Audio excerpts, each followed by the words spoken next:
Am I coming in clear? I said, am I coming in clear?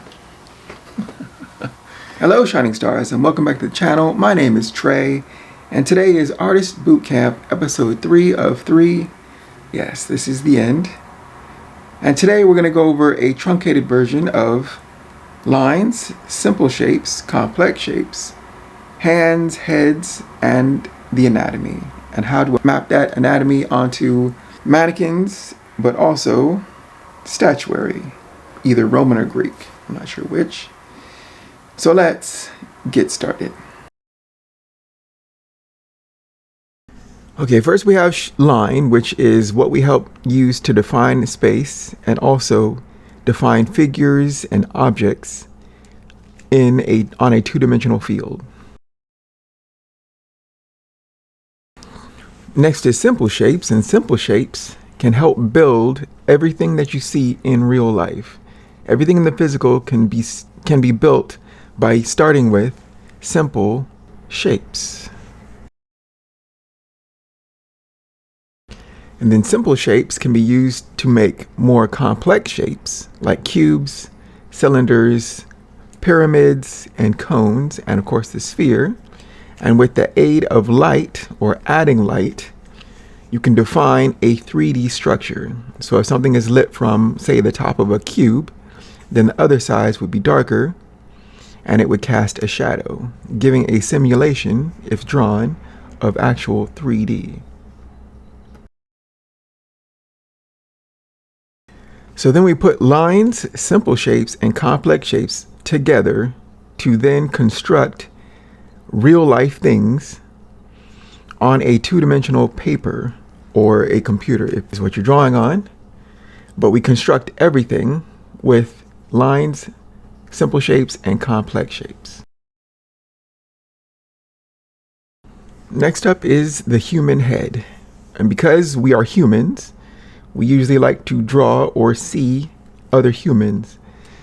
And so the measurements of a human can be also broken down by simple shapes, complex shapes, and lines. Down the middle, there's the center line, and then you can mirror two sides. Like what you have on the right side is also on the left side. What you have on the left side is also on the right. Now you can play with this, but that is more advanced. But we break down the head with measurements: the hairline, brow ridge, eye line, nose line, and mouth line. So now we can use these measurements to break down the skull. At the top, there is the hairline where the hair would sit. And then we have just above the eye line is the brow ridge where your eyebrows are. Then the eye line, just below your nose is the nose line. And where your teeth are is the mouth line. And then of course there's the chin at the very bottom, and at the top is your top of your skull. We can break down these measurements also in 3/4 view, because we don't like to see characters straight on all the time. We like to move the head around, and so in drawings we can break that down as well with the hairline, brow, eye lines, nose, mouth, and chin lines. It's just a shift in perspective. And then of course the side line where you cast light, then the side away from the light will be in shadow. And that also helps to simulate the 3D effect on a drawing. And in the profile view or side view, these measurements can also be broke down, of course. Hairline, brow ridge, eye line, nose line, mouth, and chin. The profile is one of the more simpler versions because you then just focus on the side plane and you don't have as much details. And now let's move on to the figure, which can also be, of course, built with lines, simple shapes, complex shapes.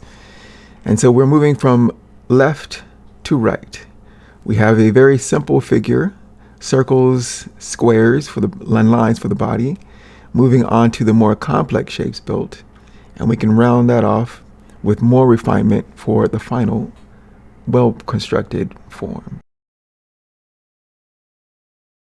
Anatomy real quick. This is a simplified, very simplified version of what I think are basic seeable muscles upon the body. There are deep muscles, smooth muscles, muscles that are rarely seen on the outside of the body that you would see if you were looking at a subject.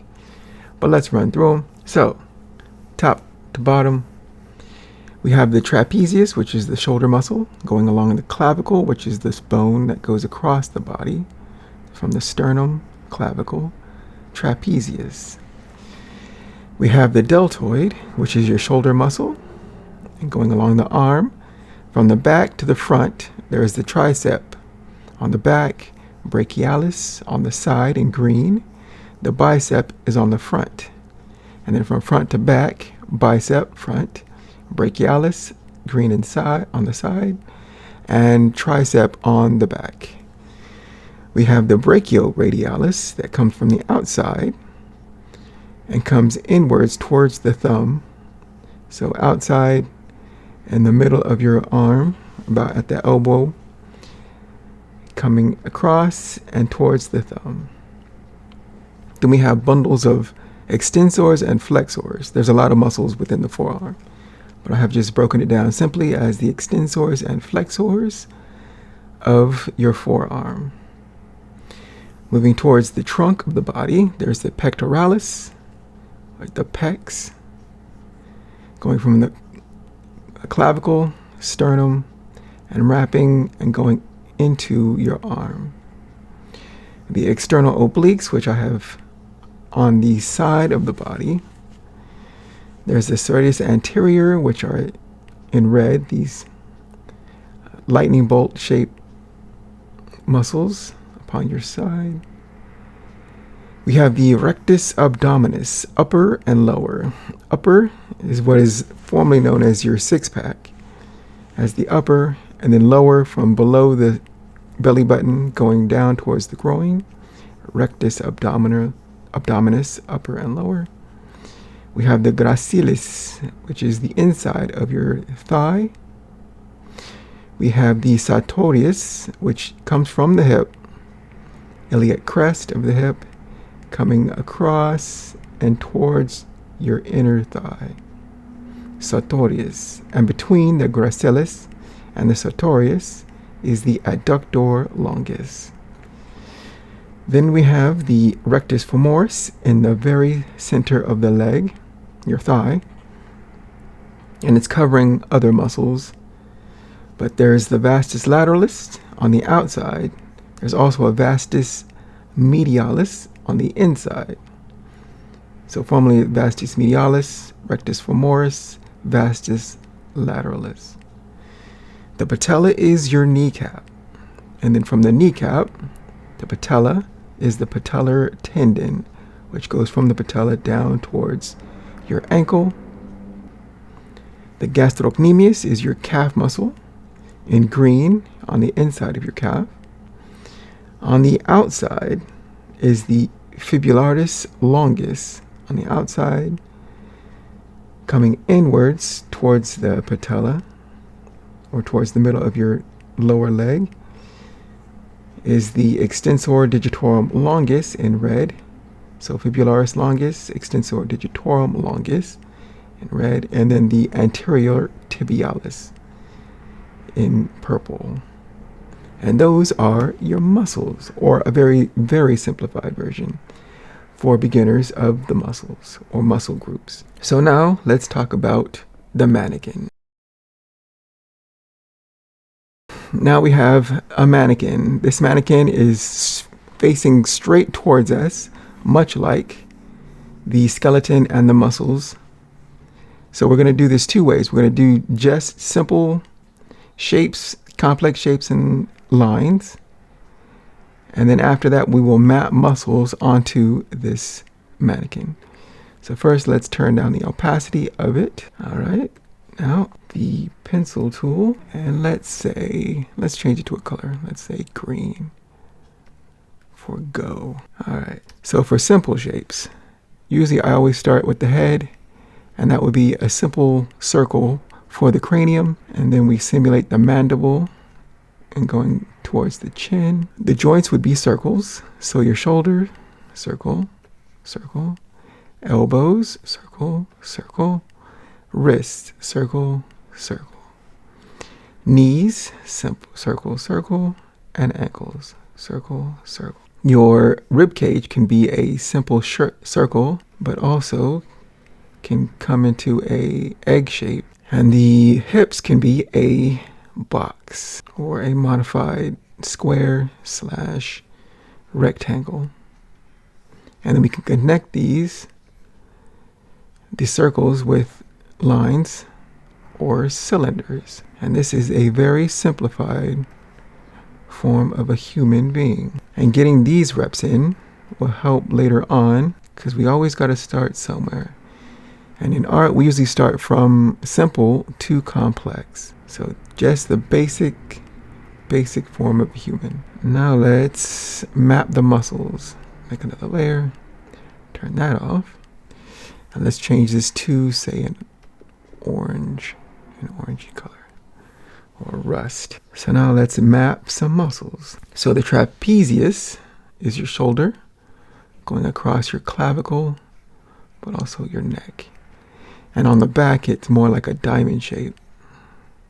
Right. And then the deltoid is your shoulder. On the back would be the tricep, the brachialis on the side, and the bicep on the front. The brachioradialis comes out and then comes towards the thumb.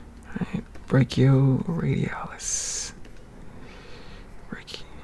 Brachialis, bicep, tricep on the back, deltoid. Pectoralis, or your pecs. Your external obliques on the side. The latissimus dorsi is on the back, but we can't quite see it from the front. So external obliques. Serratus anterior would be like this. The rectus abdominis, upper, and then lower comes from below the belly button. We have the sartorius the sartorius coming from the hip across your thigh. The gracilis is on the inside of your thigh, and then the adductor longus is between that. All right, again, gracilis, adductor longus, and sartorius. We have the rectus femoris in the middle, almost like the rectus abdominis. Rectus femoris. It covers the femur, which is the bone of your leg, your upper leg. And then the vastus lateralis on the outside. The vastus medialis is on the inside. Medial means towards the middle, right? So we have the patellar tendon, patellar tendon from the patella. We have the gastrocnemius, the calf, gastrocnemius. On the outside, we have the fibularis longus. Fibularis longus on the outside of your lower leg. And then the extensor digitorum longus, again, also on the outer side. And we have the anterior tibialis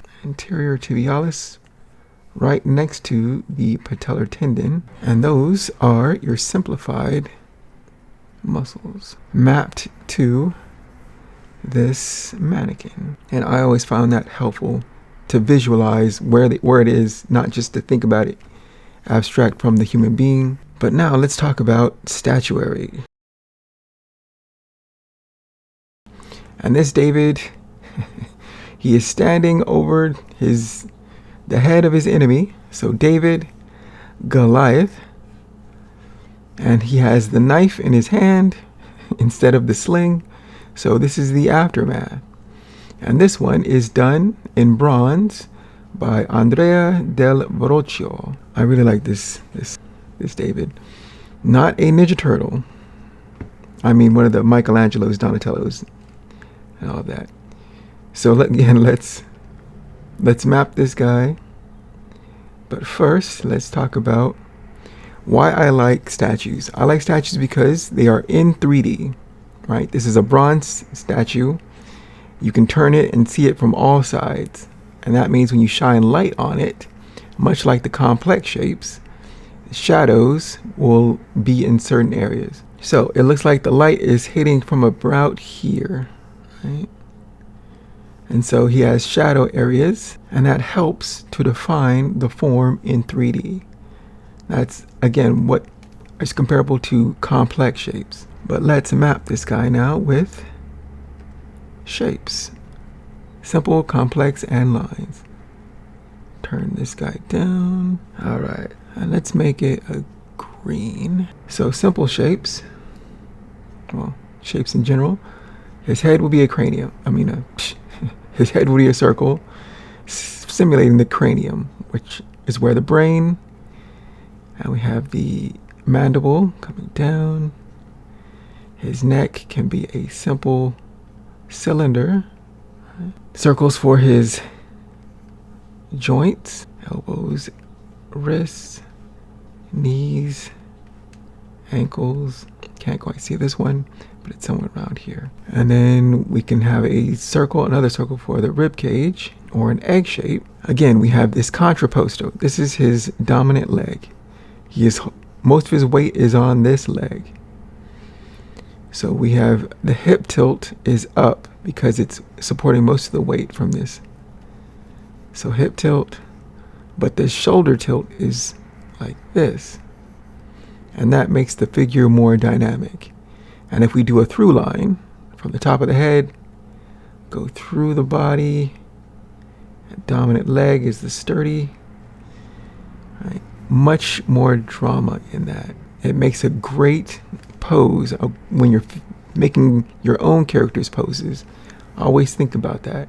Hip tilt, shoulder tilt, and the through line. Okay, now let's continue with lines to connect the circles. So this is for his arms. A box. We can see a slight side plane. So the cube looks like this. Right? You can see the top. And then we can connect that to his knees. The knee circles. To the ankle circles. The foot is, right, there's the ball of the foot. The toes. And then the heel. I usually like to break my feet down into 3 parts. The heel, the ball, and the toes. And his hands gripping. This one's more relaxed. And that is David by Andrea del Verrocchio. Right? Like, I like that. That'd be a nice pose for your own figure, right? And that's why we do this. All right, so let's do the muscles. Bring this statue back. And now the muscles. We'll do in a yellow gold. Okay, so his clavicle, and going along that clavicle is the trapezius, right? Clavicle, trapezius. Pectoralis goes clavicle, sternum,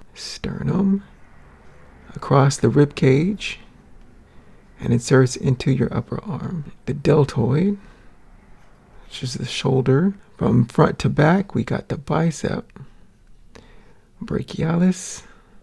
The tricep is on the back, so bicep, brachialis, tricep on the back. We have, you can see it here, the brachioradialis, right, coming outside and coming towards the thumb. Outside, coming towards the thumb. Extensors and flexors of the arm. Extensors and flexors. Okay. We have the external obliques. The latissimus dorsi would be officially mostly on the back, but you can kind of see it from the slightly.